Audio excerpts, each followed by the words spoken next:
sinal da Santa Cruz, livrai-nos Deus, nosso Senhor, dos nossos inimigos, em nome do Pai, do Filho e do Espírito Santo.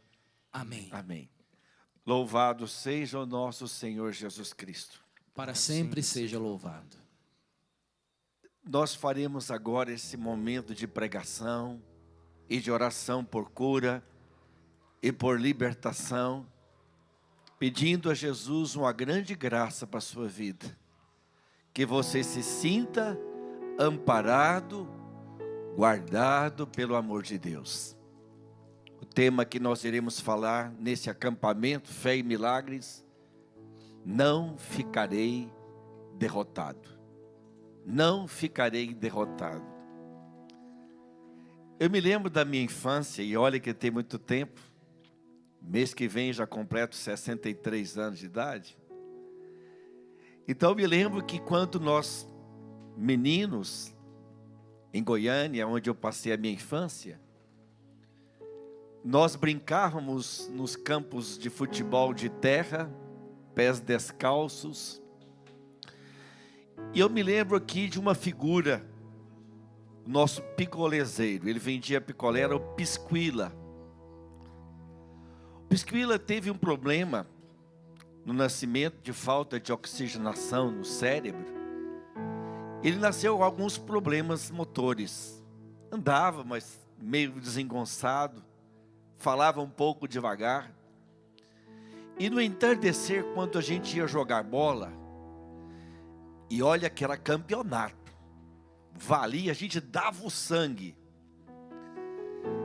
E aquele picolezeiro que era o Pisquila, ele era grandão, comprido, magro. Ele estacionava o carrinho de picolé para ver a nossa partida do campeonato.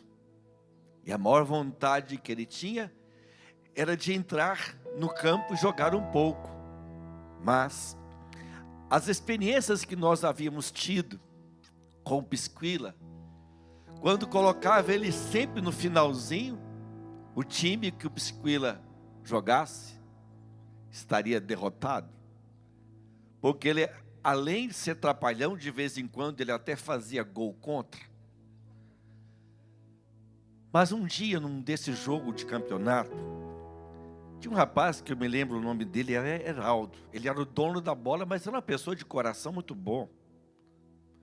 E ele disse, no final do jogo estava empatado. E o Heraldo resolveu colocar o Pisquila, porque tinha machucado um jogador nosso. E a opinião nossa era o seguinte: é melhor jogar com um jogador a menos, não tinha substituto, do que jogar com o Pisquila. Mas o Heraldo resolveu colocar o Pisquila no nosso time. Resultado, o nosso time já estava perdendo de 2 gols. Mas houve um incidente interessante que eu me lembro. Que o goleiro da meta adversária foi bater um tiro de meta.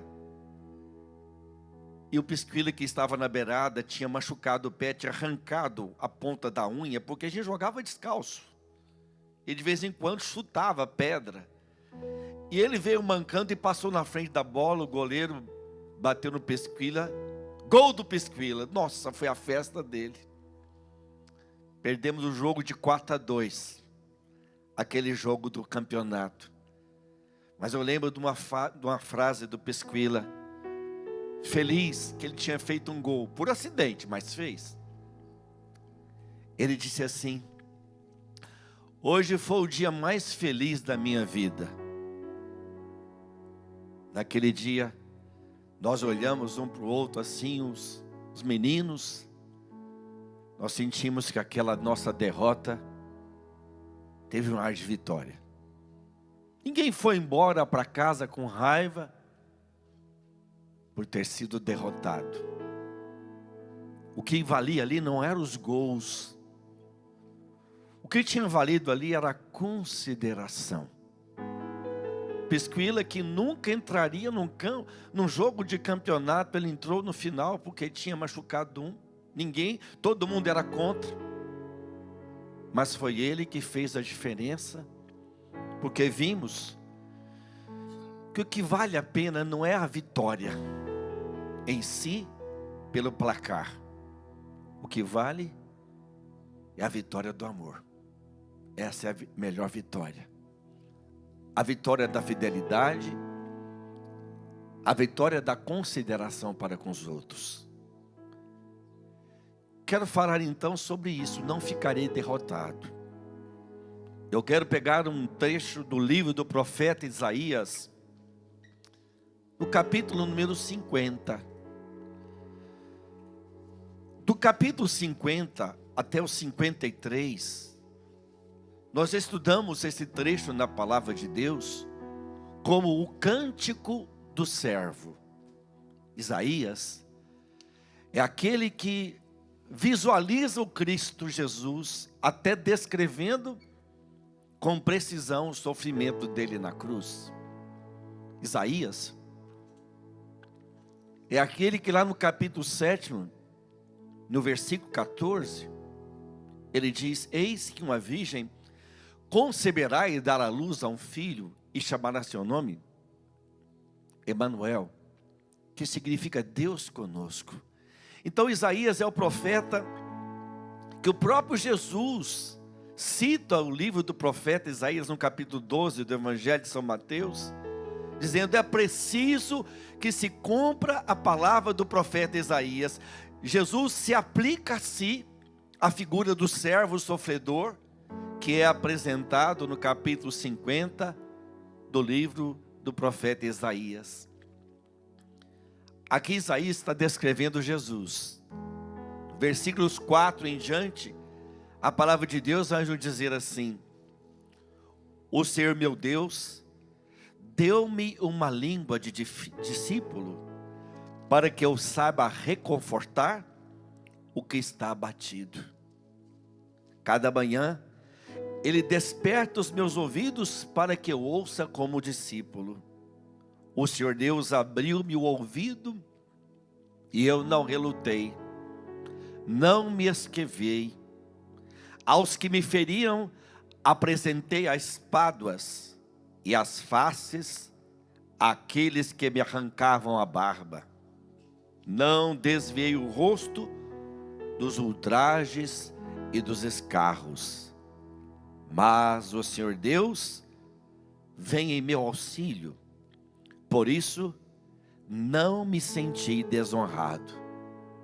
Esse mesmo trecho na tradução da Bíblia CNBB, que eu estou com a Bíblia Ave Maria, esse mesmo trecho do versículo 7º, traz a seguinte tradução na Bíblia CNBB: o Senhor é meu aliado, por isso jamais ficarei derrotado.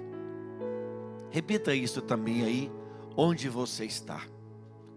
O Senhor é o meu aliado, por isso eu não ficarei derrotado. O Senhor é o meu aliado, o Senhor é o seu aliado, por isso eu não ficarei, por isso você não ficará derrotado. Eu gostaria de pegar um personagem da Bíblia para mostrar que Deus nos chama a uma vida de vitória, a uma vida de bênção. Eu gostaria de tomar a figura de Isaac, filho de Abraão. Isaac é uma das figuras de Jesus Cristo no Antigo Testamento. É interessante, o livro do profeta Isaías mostra o servo é Jesus, porém, no Antigo Testamento, Isaac tem todas as características de Cristo, o filho único de Abraão, Jesus, o filho unigênito do Pai, oferecido em sacrifício, mas no lugar de Isaac, Deus oferece o cordeiro.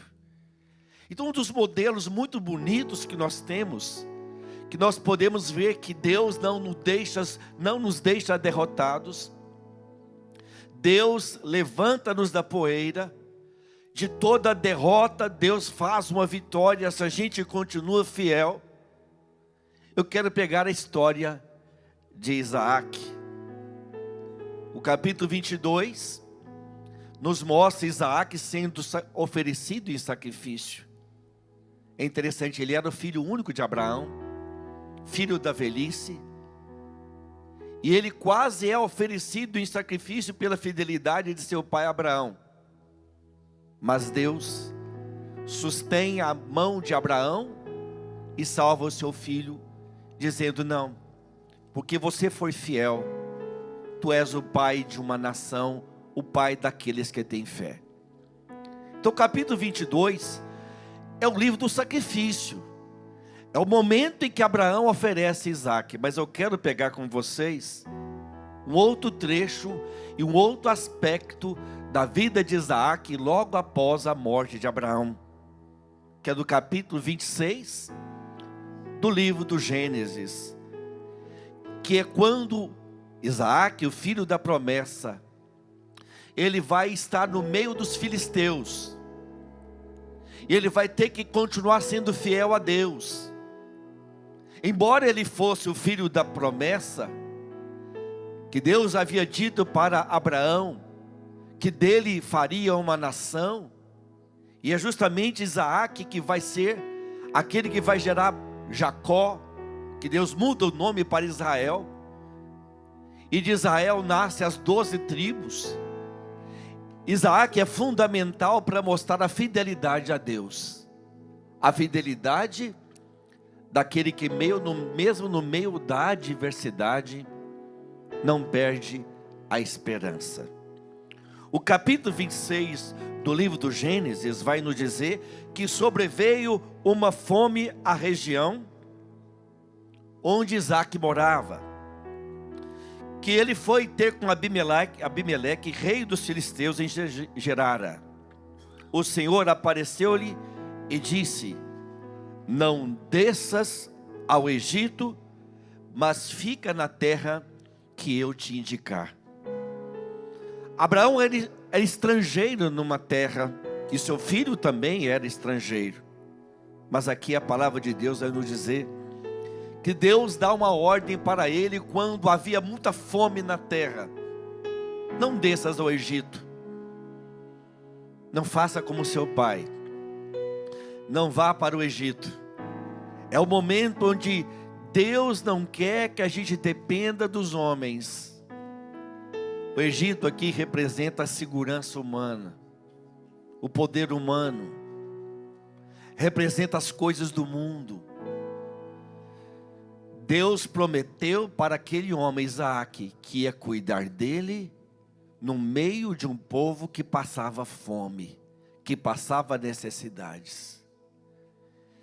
E aqui no versículo 12, nos diz que Isaac semeou naquela terra, no meio da fome. Ele acreditou, ele semeou, e colheu o cêntuplo naquele mesmo ano, e o Senhor o abençoava. Este homem cresceu, e seus bens foram aumentando cada vez mais, e tornou-se extremamente rico. Possuía rebanhos de ovelhas, de bois, numerosos escravos, e os filisteus o invejavam. Por isso, entupiram os poços que tinha cavado os escravos de seu pai Abraão, quando ele ainda vivia. Era uma terra semiárida, deserto mesmo. E a água é naquele lugar, até hoje, uma grande riqueza. Na época de Isaac, a água valia mais do que o ouro, porque a água alimentava os rebanhos, alimentava o povo, servia para irrigar a plantação. Portanto, sem água não adiantava ouro. Ter um poço é ter uma mina. Aqui Abraão havia cavado vários poços, porque Abraão tinha rebanho. Isaac havia herdado os bens do seu pai, os rebanhos do seu pai. E sem aqueles poços, não haveria como ter o rebanho alimentado, saciado. Por isso aqui, ele tem os seus poços entupidos. E quantas vezes a gente vê pessoas que começam a crescer, começam a prosperar, e sempre vem dificuldades ou outras perseguições, e vão entupindo os poços que nós abrimos. Não desista. Aqui Isaac não vai desistir. Quando entupir os poços, ele vai para um lugar chamado Gerara, vai para o meio da planície. Os filisteus expulsam ele para o pior lugar da terra, um lugar infértil, uma planície que não crescia nada. Mas é lá que o próprio Isaac vai furar novo poço. Vamos entender como era o poço. A arqueologia moderna encontrou um poço chamado de Siquém, que havia sido furado pelo filho de Isaac, que é Jacó. Para você ter ideia, era 45 metros de profundidade esse poço, ainda é guardado pela arqueologia moderna em Siquém. E ele é grande porque a boca tem que caber 2 pessoas descendo. Escavada na rocha, 45 metros de profundidade, corresponde aproximadamente a um prédio de 15 andares. Não é brincadeira. E encontrar água, são centenas de metros de areia. É só por Deus encontrar água num lugar árido, mesmo fazendo poços com tamanha profundidade. Para encontrar água é preciso muito esforço e muita fé em Deus para encontrar água. E é isso que vai fazer Isaac. Aqui a palavra de Deus diz no versículo 18: abriu de novo o poço, cavados outrora no tempo de Abraão, e que os filisteus tinham entupido depois da sua morte, e deu-lhes os mesmos nomes que seu pai lhes tinha dado. Esses poços foram entupidos. Agora ele vai cavar novamente. Seus servos cavaram outro poço no vale, e ali acharam uma água viva. Mas os pastores de Gerara começaram a disputar com os pastores de Isaac. Essa água é nossa, diziam eles. Isaac então chamou aquele poço de Ezeque, porque o tinham contestado. A palavra Ezeque vem do hebraico contenda. Tomaram o poço de Isaac. O que vai fazer Isaac? Vai ficar com raiva? Vai brigar? Não. Mas os pastores, ele vai dizer que, lá no versículo 21, abriram os pastores de Isaac um segundo poço, e surgiu uma outra disputa, e por isso pôs o nome de Sitna. Os 2 primeiros poços que Isaac abriu foram contestados. E esse nome aqui é Sitna. A palavra Sitna quer dizer inimizade. Sempre quando Isaac abria um poço, lá vinha contenda, lá vinha inimizade. Ele não ficava brigando, ele ia cavar novo poço. Ele recomeçava, e recomeçava do zero, recomeçava do nada. Que dificuldade! Imagina, no lugar de Isaac, precisando dar água para seus rebanhos, precisando de água para a sobrevivência, cava um poço, são meses abrindo o poço, e ao abrir aquele poço, vem uma água viva, e de repente, o povo, os filisteus, onde ele morava como estrangeiro, o povo, os pastores que eram de outros rebanhos, tomaram aquele poço. Ele deixou a contenda de lado, ele não quis brigar, ele abriu um novo poço, e novamente tomam aquele poço dele, e ele deixa a inimizade de lado. Os 2 primeiros poços, Ezeque, que significa contenda, Sitna, que significa inimizade. Isaac passa por cima das contendas e das inimizades. E quantas vezes Deus não realiza bênçãos na vida de alguém, porque vive em contenda, vive em inimizade, vive magoado, vive com o coração amargurado. Recomece. Se tomaram seus poços, se taparam os poços das bênçãos, da sua sobrevivência, do seu trabalho, se você perdeu o seu trabalho, o seu emprego, recomece a furar novamente o poço. Aqui nós podemos ver que na terceira vez que vai agora perfurar um poço, Isaac, ele vai ser abençoado novamente. E a palavra de Deus diz assim, que lá no versículo 22, partiu dali, e abriu um outro poço, sobre o qual não houve mais discussão, e pôs o nome de Reobote, porque agora, disse ele, o Senhor, pôs-me ao largo, e prosperaremos nesta terra. Reobote é um nome hebraico, significa alargamento, espaço aberto, amplitude. Conforme fala Isaías no capítulo 54, alarga o espaço da tua tenda, consolida as tuas estacas.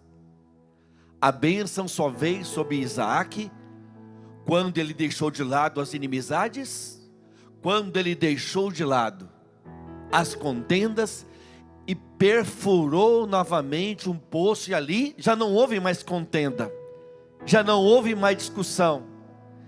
Isaac deu aquele lugar o nome de Reobote, que significa espaçamento, alargamento. Meu irmão, minha irmã, lembre-se de uma coisa importante: Deus quer abençoar você, Deus quer abençoar sua casa, Deus quer abençoar o seu trabalho, mas a bênção ela vem pela fidelidade a Deus. A bênção vem por esforço, esforço físico também.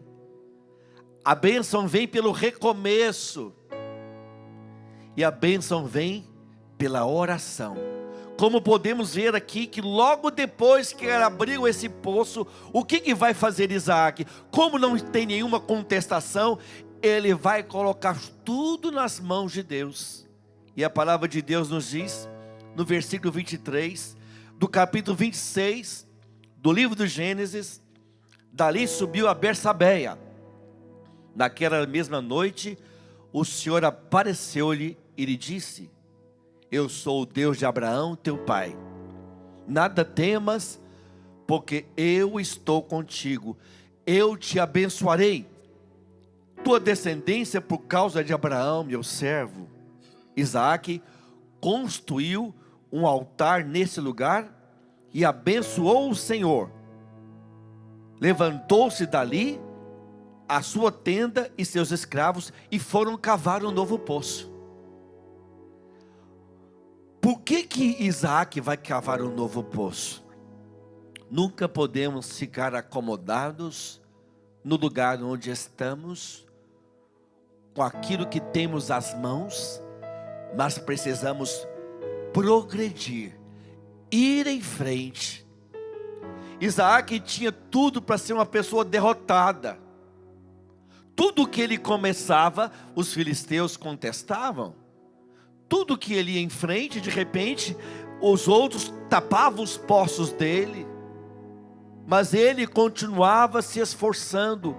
Deus quer o seu esforço físico, de colocar o joelho no chão, de recomeçar, de recolocar seu currículo, de acreditar, de fazer de novo prosperar o seu trabalho. Não importa as dificuldades que você está agora mergulhado, Deus quer que você de novo se esforce e recomece. Deus não quer que você fique derrotado. Não importa se à sua volta as pessoas estão contestando, brigando, discutindo.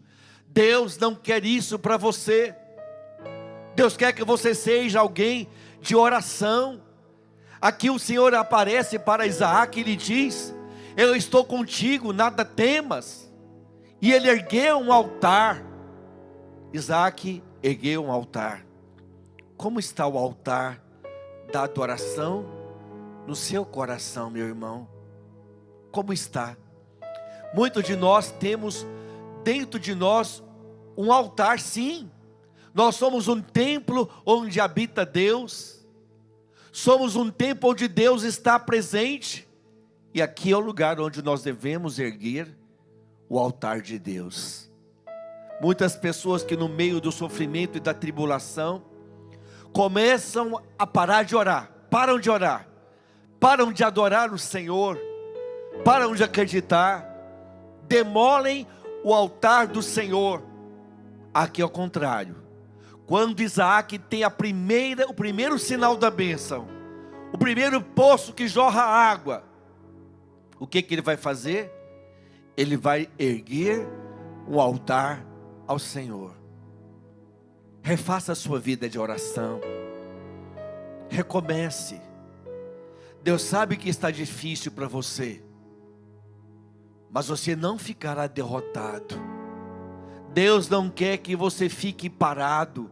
Deus não quer que você fique lamentando os poços que foram entupidos pelas mãos dos homens. Deus não quer que você tenha a sua vida parada, paralisada. Pelo contrário, Deus quer que você fique firme e recomece. Esforço na oração. O Senhor está do seu lado. Essa palavra é para você. É para você essa palavra. Eu estou contigo. Não tenhas medo. Nada temas. Eu estou contigo. Não diga que sua vida está perdida, que você está muito velho para recomeçar. Não. Abraão foi pai com 100 anos de idade. Não diga que a sua vida acabou. Se as coisas foram ruins para você, se a sorte não lhe sorriu, se brigaram, que contestaram, tomaram sua herança, tiraram o seu trabalho, te deram um aviso prévio, sua empresa não pode mais abrir, você não sabe o que fazer mais, comece a cavar os poços novamente com mais fé. Sabe por quê? Porque Deus está do seu lado, e Ele não quer que você se sinta derrotado. Deus é poderoso para fazer da sua vida uma vitória. Não importa onde você se sente derrotado. Talvez você olhe à sua volta e se sente derrotado como pai de família, como mãe de família. Talvez você está vendo ruir o seu casamento. Você está vendo suas finanças indo para o brejo. Tudo à sua volta parece que conspira contra você. Deus quer que você volte a cavar poços. Cavar poço, meu irmão, é orar, é ir fundo na oração, é não ficar na superfície, é buscar o líquido que vai saciar sua vida, e esse líquido vem de Deus, como o próprio Jesus dizia lá em João 7,37. Quem tiver sede, vem a mim e beba, porque do seu interior manarão rios de água viva. Dizia isso, referindo-se ao Espírito Santo que haviam de receber todos os que crescem nele. Você quer a fonte de água viva? Jesus é essa fonte, que nós temos que cavar na oração. E aqui dentro de nós, é preciso reerguer o altar da adoração. Esse terceiro poço, que é o Reobote, é o lugar da amplitude, do alargamento. Você acredita, meu irmão, minha irmã? Você crê? Você acredita que Deus é poderoso para fazer você recomeçar? Deus é poderoso para isso. Deus pode. Acredita. Não importa o que você perdeu. Deus é poderoso para fazer você se levantar. Você acredita? Então diga: Senhor, eu creio. Eu creio que o Senhor é poderoso para me fazer reerguer. Não importa o que eu perdi, não importa o que acabou, não importa os poços que entupiram, não importa. Mas eu gostaria de chegar ao quarto poço. Aqui o terceiro poço foi bem sucedido. Mas agora Isaac vai abrir um novo poço. E agora é o poço da reconciliação. Aquele povo dos filisteus começam a ver que onde Isaac põe a mão, ele é bem sucedido, porque ele é um homem de oração, é um homem de fé. O lugar que ele cava dá água. O que ele faz prospera, o que ele faz dá certo, porque ele tem uma intimidade com Deus, e ele não desiste, ele perde tudo, ele recomeça. Entope os poços dele por inveja, ele não fica se lamentando, ele recomeça. Aqui no versículo 26, a palavra de Deus vai nos dizer: Abimeleque veio de Gerar a procurá-lo em Ocosate, seu amigo Ficol, general do exército. Isaac disse-lhe: por que me procurais, já que me detestais e me expulsaste no meio de vós? Isaac, homem sincero: por que vocês estão me procurando? Vocês me detestam, vocês não me engolem, vocês me expulsaram da terra de vocês. Olha, até mesmo os inimigos, aqueles que não têm fé, quando vem que você é um homem de oração, que perdoa, que não revida, que resiste, que mesmo no sofrimento fica firme em oração, mesmo aquelas pessoas que não têm fé, começam a ver em você uma mulher de fé, um homem de fé. Deus quer que você resista, que não desista. Saiba que o ouro é um metal que ele é provado no fogo a uma temperatura de 1050 graus Celsius, porque o ouro é um metal pesado, e quando ele é submetido a uma alta temperatura, o ouro, que é metal pesado, ele fica para baixo, embaixo, e em cima fica a impureza. Eu já tive nas minhas mãos pepita de ouro, já vi. Ela é impura, ela é feia, mas quando ela é submetida a uma temperatura de 1050 graus Celsius, o ouro vai para o fundo e é fácil coar aquela impureza que está em cima, e embaixo fica o ouro puro. Você vale ouro para Deus, você é ouro, você não é bijuteria. Você está sendo provado no ouro, como ouro no fogo, você está sendo provado no fogo. Deus está do seu lado, você vai resistir e no final você vai brilhar. Quando o cristão resiste, continua acreditando, continua sendo pessoa de fé, continua perseverando no amor, você começa a brilhar. E olha, meu irmão, minha irmã, onde o ouro é verdadeiro e brilha, ele atrai. E aqui o brilho da fé de Isaac vai atrair os inimigos que querem fazer aliança com ele. E olha o que diz no versículo número 28. Responderam: nós vimos que o Senhor está contigo e pensamos conosco. Haja um juramento entre nós e ti. Queremos, pois, fazer aliança contigo. Jura que não nos fará mal algum, assim como também nós não tocamos em nada do que é teu. E nós só te faremos bem, deixando-te partir em paz. Agora, tu és o bendito de Deus. Veja bem, povo pagão, olha para Isaac e diz: você é o bendito de Deus. Querido irmão, querida irmã, você é o bendito, você é a bendita de Deus. Sabe que Deus olha para você com o mesmo amor. Não perca essa bênção não. Deus quer que através de você, sua família seja abençoada, sua casa seja abençoada. Repita em oração: Eu sou o bendito de Deus. Fala, eu sou a bendita de Deus. Diga isso mesmo, eu sou o bendito de Deus. E no versículo 30, Isaac preparou-lhes um banquete, e eles comeram e beberam. Olha o que faz aqui Isaac. Faz um banquete para os inimigos e faz agora um pacto com eles. Às vezes nós somos o contrário. Queremos tratar os inimigos com dá uma face, oferece a outra? Não. Ao contrário. Muitos de nós é olho por olho e dente por dente. Não é esse o procedimento de quem é o bendito de Deus. Trata bem o seu adversário. No livro dos Provérbios, a palavra de Deus diz que quando tratamos bem aqueles que nos perseguem, nós ajuntamos carvões em brasa na sua cabeça. No dia seguinte, versículo 21, pela manhã, fizeram mutuamente um juramento. Isaac despediu e em seguida afastaram-se dele em paz.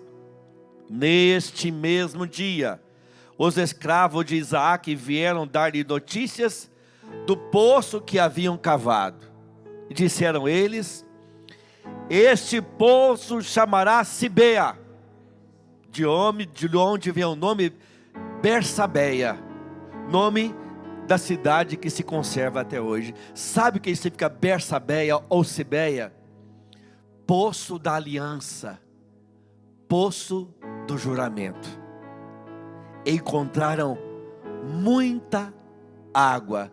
Querido irmão, querida irmã, quando você passa por cima das contendas e das inimizades, e você continua amando até o fim, Deus faz uma aliança com você, aliança do amor. Aqui está a nova e eterna aliança. Aqui está a Bersabeia, é Jesus, o poço da aliança, de onde sai o sangue e água para a nossa salvação. Quando falaram contra Jesus, bateram em Jesus, criticaram, ele continuou amando e amando até o fim. Lá na cruz, ele não ficou com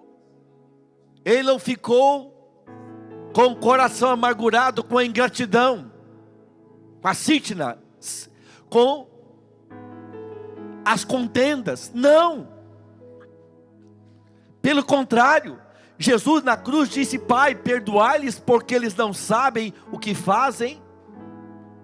Esquece sítina, meu irmão, minha irmã, esquece Ezequias, contendas.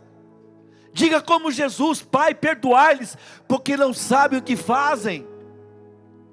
Se você fizer isso, meu irmão, minha irmã, o que aconteceu aqui na cruz foi um reobote, um alargamento. Aqui o amor se alargou e atingiu o mundo inteiro. Aqui é o poço do juramento. Aqui é a Sibeia ou a Bersabeia do Pai. E não foi fácil. Cavar poço não é fácil. Acha que foi fácil para Jesus aceitar o plano de amor do Pai e dar sua vida? Não. Mas ele não deixou de amar. E aqui está a prova do amor de Deus.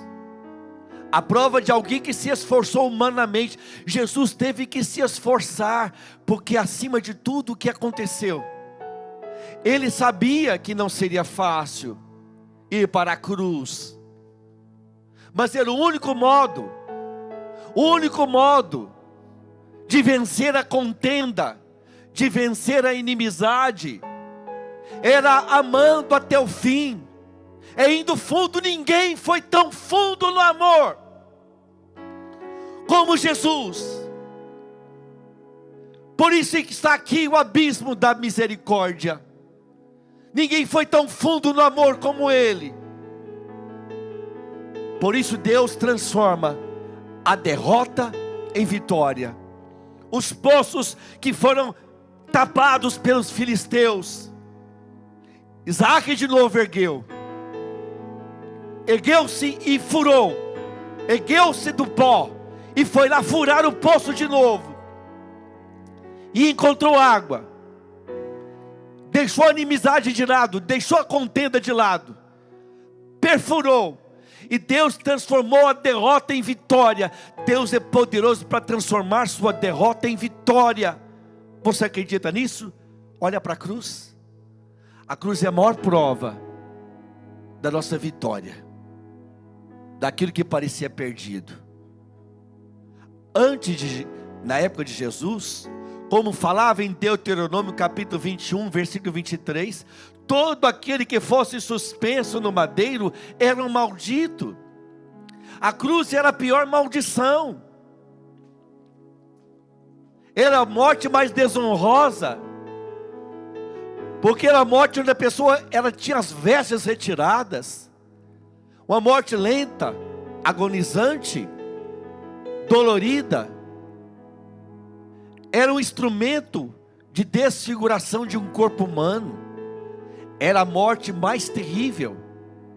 E a cruz era um instrumento de intimidação do Império Romano. Eles colocavam os prisioneiros na cruz para dizerem: não se oponham a nós, senão vai acontecer a mesma coisa com vocês. Jesus aceita essa morte intimidadora, que parecia derrota. Até a época de Jesus, parecia que a cruz era derrota. Quem fosse para a cruz era humilhado, era amaldiçoado, como fala em Gálatas 3,13.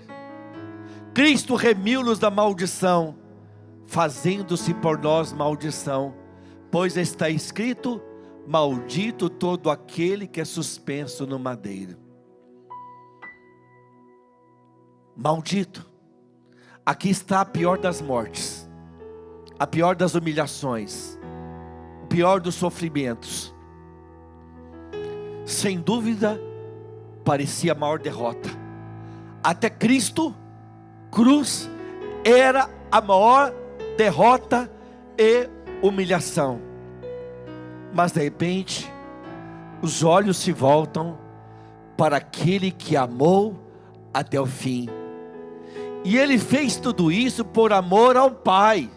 Quando olhamos por essa cruz, para essa cruz que foi erguida, o artista teve o cuidado de fazer um dos dedos, o dedo indicador da mão direita, apontando para o céu.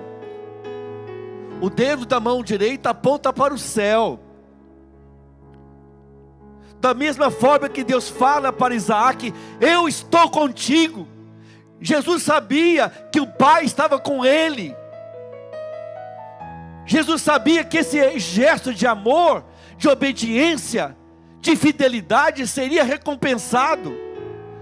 Isaac sabia que se fosse fiel a Deus, que não voltasse para o Egito, que não ficasse se preocupando com contendas, com inimizade, continuasse fiel a Deus, Isaac sabia que ele seria abençoado. Meu irmão, minha irmã, se você deixar de lado a contenda, a inimizade, se você continuar sendo uma pessoa de fé, de oração, Deus é fiel e não vai deixar você ficar derrotado.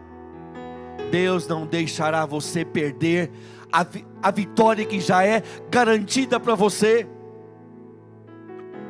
E por isso a nossa vitória passa também pela cruz. A cruz para o cristão e para o mundo hoje não é mais derrota. Quando você passa num lugar e vê uma cruz exposta, você sabe, ali é um lugar de oração. Ali é um lugar onde tem cristãos que se reúnem. A cruz não é mais símbolo de derrota, mas de vitória. Eu tive a oportunidade de pregar, de dar encontro fechado num país muçulmano, no Catar. E eu cheguei no domingo de Ramos, e lá no Catar, como país muçulmano, é proibido cruz. A igreja, onde tem lá um centro cristão em Doha, no Catar, não pode ter cruz. Eu não pude levar nem meu crucifixo como missionário. Eu cheguei no domingo de Ramos, uma igreja que tinha umas 2.000 pessoas, a maioria era filipinos. Permitem um centro cristão lá, todo vigiado, todo guardado. E eu cheguei no meio daquela igreja, umas 2.000 pessoas, ninguém me conhecia. Eu estava ali para pregar um encontro para poucas pessoas, num lugar fechado, que seria num condomínio fechado. Tinha ido lá para pregar. Mas eu estava na igreja, justamente no domingo de Ramos, é o único dia que se pode entrar cruz na igreja, o domingo de Ramos. E eu no meio da igreja, no meio das 2.000 pessoas. De repente o ministro olha para mim, ele manda eu abraçar a cruz e carregá-la por 12 estações pela igreja toda, andando com aquela cruz. Eu abracei aquela cruz, carregando por aquela igreja num país muçulmano, onde eu não pude nem levar meu crucifixo. Eu abracei a cruz e comecei a chorar. E eu me lembrei de uma palavra de Gálatas 2, versículo 20, onde São Paulo fala assim: eu estou pregado à cruz de Cristo. Já não sou eu que vivo, é Cristo que vive em mim. Se Jesus vive em você, você não se preocupa com perdas. Se entupiram seus poços, você vai recomeçar. Se você é de Jesus, você não será derrotado. Você pode sofrer aparentes derrotas, mas olha aqui, a cruz é vitória. Daqui a morte morreu. Aqui, interessante falar isso. Aqui a morte morreu. O sepulcro ficou vazio. Aqui está a nova e eterna aliança. A cruz é a nova e eterna aliança do Pai. É o Sibeia, é o Bersibeia de Deus. É o poço do juramento, é o poço da aliança. É o poço da fidelidade. Isso é cruz. Você é o Isaac de Deus. Isaac significa sorriso de Deus. Deus, quando olha para você, Ele sorri. Deus, quando olha para você, Ele fica feliz, porque Ele quer que você seja como ouro, que no meio do fogo fica mais bonito. Você é ouro, você não é bijuteria. Você vai vencer, meu irmão, minha irmã. Você vai vencer. Deus é poderoso para transformar toda a derrota que você está sentindo em vitória. Não perca a sua fé. Refaça dentro do seu coração agora. Refaça agora no seu coração o seu altar. Refaça o seu altar. Deus é fiel, e a fidelidade dele se mostra na cruz. Aqui não existe símbolo de derrota maior que parece que é cruz. Aquele que veio salvar, de repente crucificaram.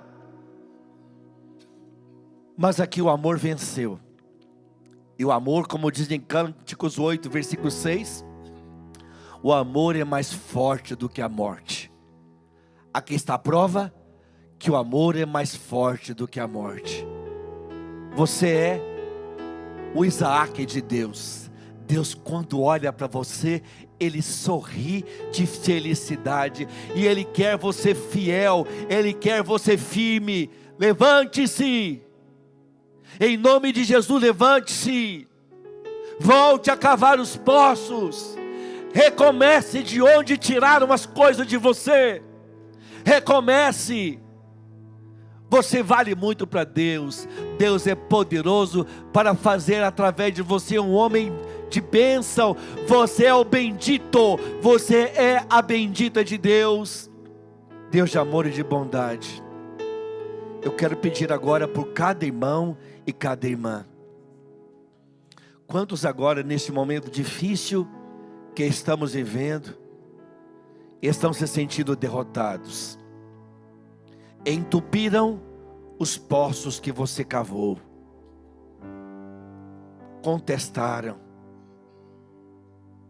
mas você não se revoltou contra Deus. Deus permite a dificuldade, mas de Deus lá lhe dá a força do recomeço. Deus está vendo o seu esforço, viu? Deus sabe que você vale ouro para Ele.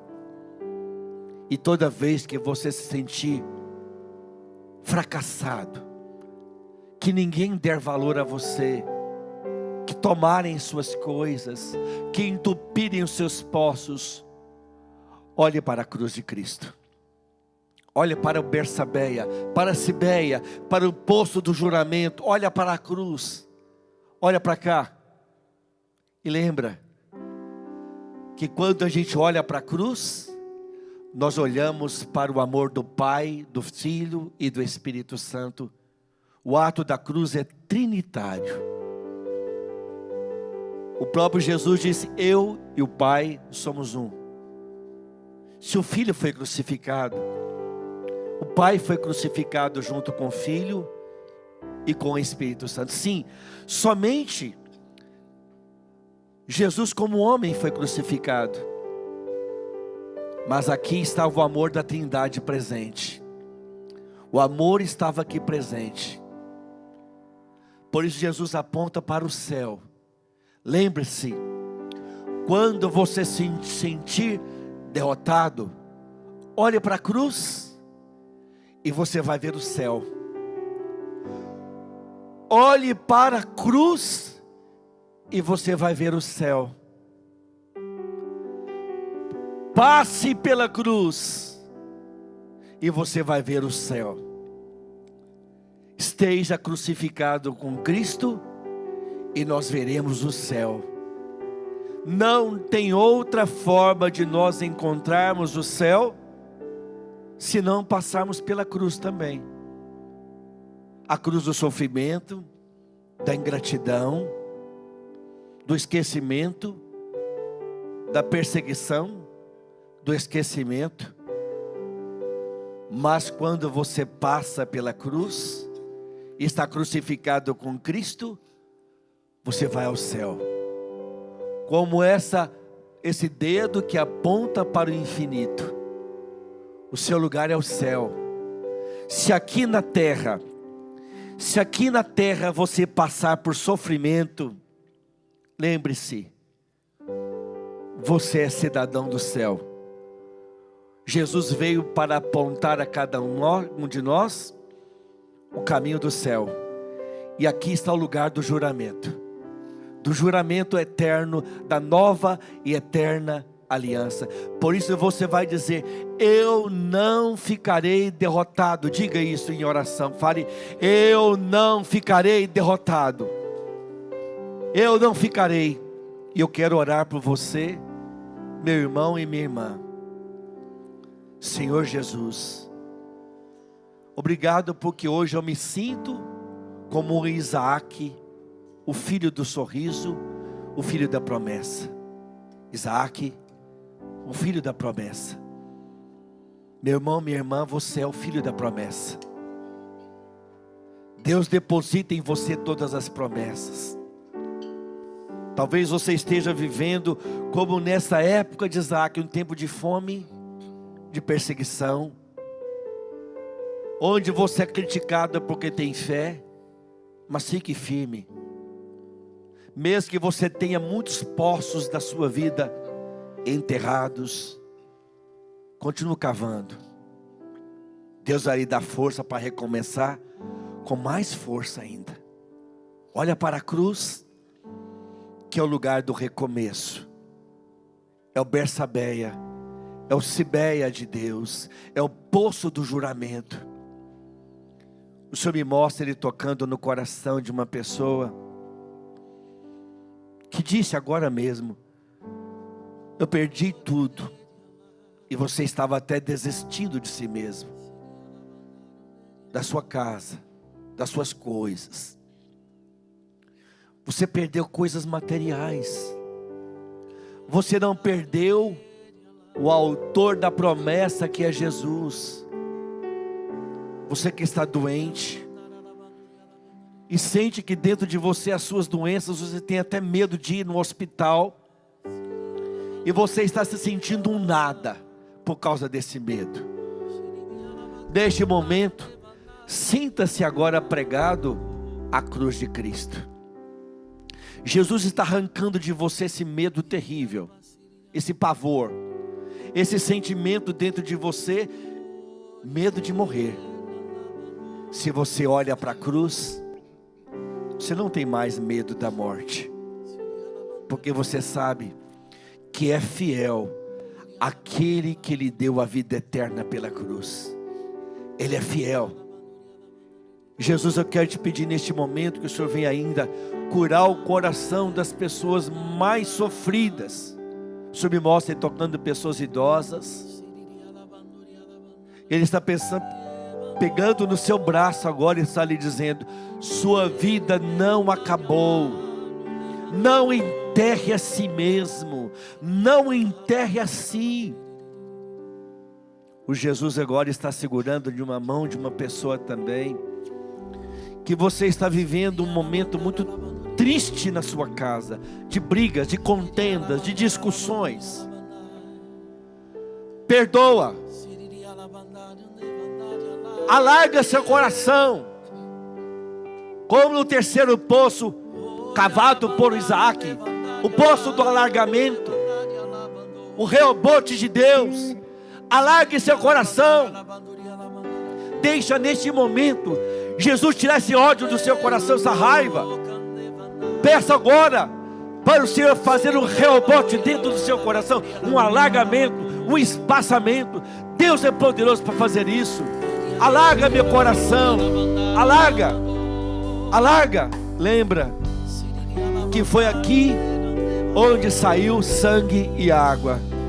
Foi aqui. Aqui foi o lugar em que ficou espaçado. A lança do soldado entrou e dava para ver o coração de Jesus, onde saiu sangue e água. Aqui é o lugar onde nós podemos nos banhar nesse sangue, nessa água. Aqui é o lugar onde o céu se abriu. Através dessa lança aberta pelo soldado, nós temos acesso ao coração de Jesus. O mesmo coração que Jesus disse para Tomé: introduz aqui a tua mão. Mesmo Jesus com o corpo ressurrecto, Ele guardou a marca da paixão. Aqui Ele guardou a marca da paixão, para dizer: o poço está aberto. O poço da misericórdia está aberto. O coração do Pai não pode se fechar para você. Está alargado agora o caminho da salvação, que é a cruz. Entrega a sua vida agora para Jesus. Entrega. Você é o Isaac, você é o bendito, você é o filho do sorriso. Deus olha para você não para condenar, mas para amar, para sorrir. Deus olha para você e sorri com amor. Coloca a sua vida no coração de Jesus aqui. O espaço está alargado. É para você entrar com a sua oração. Entra com a sua oração. Coloca aqui dentro toda a derrota. Coloca nesse lugar aberto pela lança toda a derrota, todo o sentimento de fracasso. Coloca agora. Põe aqui. E você vai sentir o amor de Jesus, que te faz recomeçar. Deus vai te fazer recomeçar. Vamos cantar então, pedindo agora a Jesus um recomeço. Pela cruz de Cristo nós seremos salvos. Pela cruz de Cristo você vai voltar a cavar os poços, você vai voltar a acreditar, você vai recomeçar, você vai erguer no seu coração o altar de Deus. Sabe por quê? Porque você é o filho, a filha da promessa. Deus olha para você e sorri. Você é o Isaac de Deus, e por você o peito de Jesus está aberto para apontar o caminho do céu. Amor tão grande, amor tão forte, amor suave, amor sem fim, que a própria morte transforma em vida, abraço eterno de Deus em mim,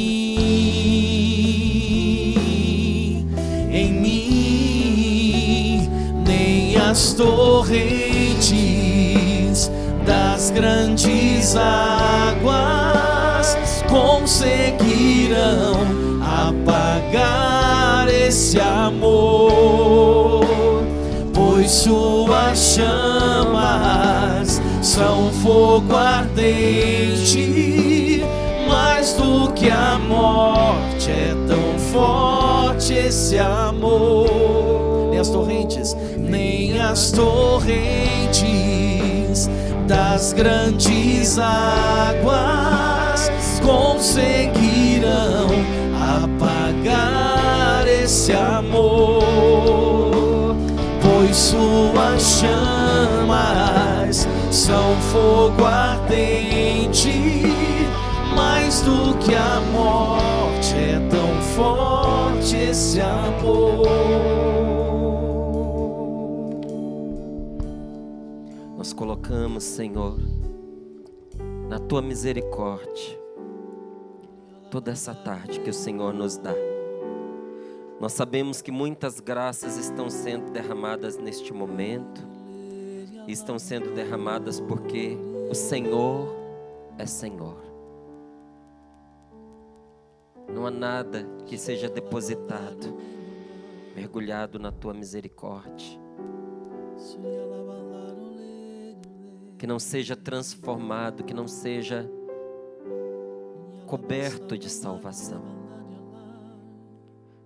Nós Te bendizemos, Senhor, porque neste momento do Teu coração eucarístico emanam raios de salvação sobre nós. Como uma pessoa exposta a uma emissão de raios X, mesmo sem ver, vai sendo ali atravessada e afetada, mas de uma forma negativa. Agora, de uma forma salvadora, positiva. Todos nós estamos sendo transpassados pela Tua misericórdia. O Teu coração traspassado pela lança se tornou ocasião de sermos traspassados pela Tua salvação, pela Tua misericórdia. Nós Te bendizemos nesta tarde, porque a Tua salvação está chegando a nós. Esse é o maior de todos os milagres que nós poderíamos obter.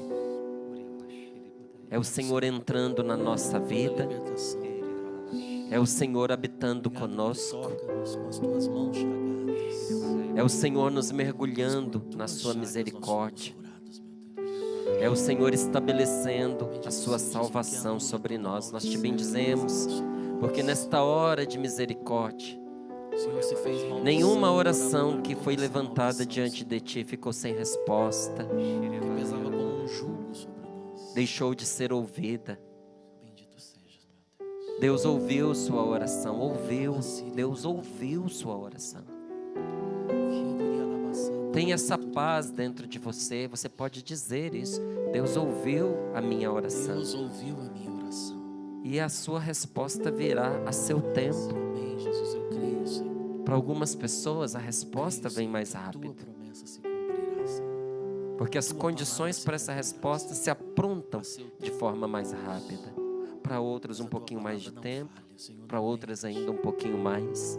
Mas ninguém que recorreu ao Senhor deixou de ser ouvido e ficará sem ser atendido. Então bendiga o nome do Senhor por isso. Senhor, nós te apresentamos nesta tarde todos aqueles que contam com as nossas orações. Muitas vezes nós pedimos por nós mesmos, trazemos as nossas causas diante de Ti, mas nós queremos trazer também ao encontro da Tua misericórdia nossos irmãos tão carentes de salvação, tão necessitados de uma intervenção Sua, à espera de um verdadeiro milagre. Nós te bendizemos. Senhor, eu entrego em Tuas mãos este sobrinho, cujo tio pediu que eu colocasse o nome aos Teus pés, nesse acampamento, em oração. Senhor, eu te entrego esse casal tão querido, que hoje está celebrando tantos anos de matrimônio. Senhor, eu te apresento as alegrias e as dores do Teu povo, as derrotas e as vitórias,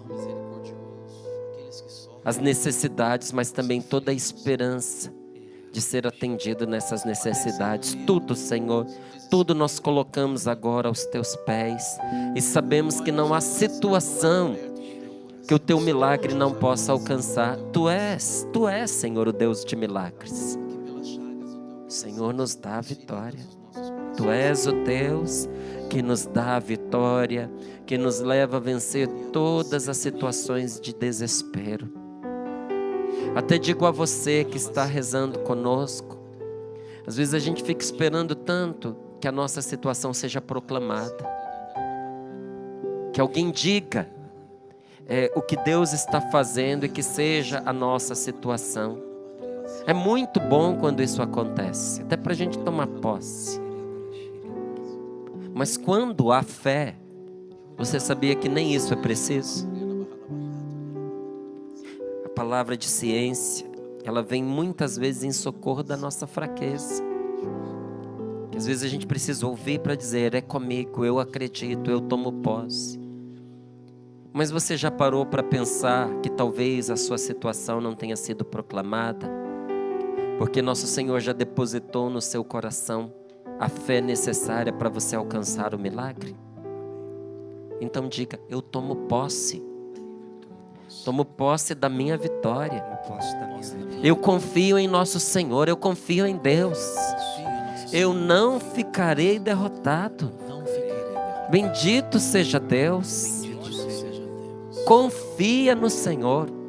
Confie no Senhor mais do que na palavra de alguém, minha, de qualquer pessoa.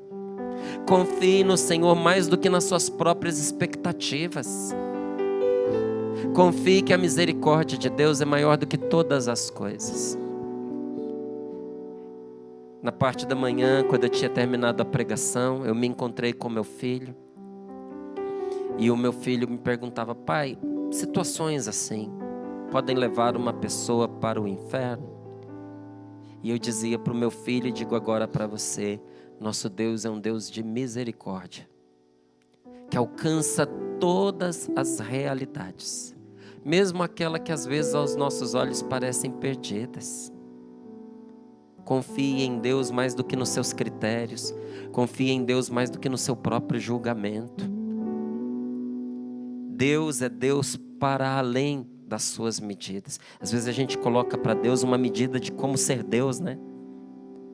Graças a Deus, Ele é Deus para além das medidas que nós traçamos. O que para você é complicado, para Ele não é. E o Senhor está te abençoando neste momento. E o grande sentimento que está invadindo o seu coração e te dando a certeza de que o Senhor te ouviu é essa paz que você está sentindo agora. Há muitos que até entre lágrimas estão vivendo essa experiência de paz agora. Lágrimas nos olhos, muitas perguntas na cabeça.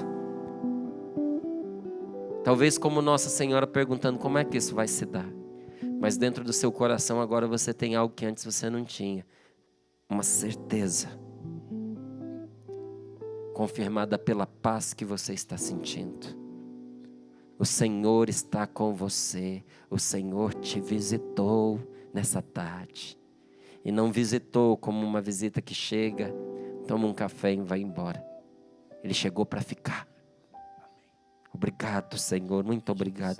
Como não te louvar? Nosso Senhor e nosso Deus. Cantemos ao Senhor.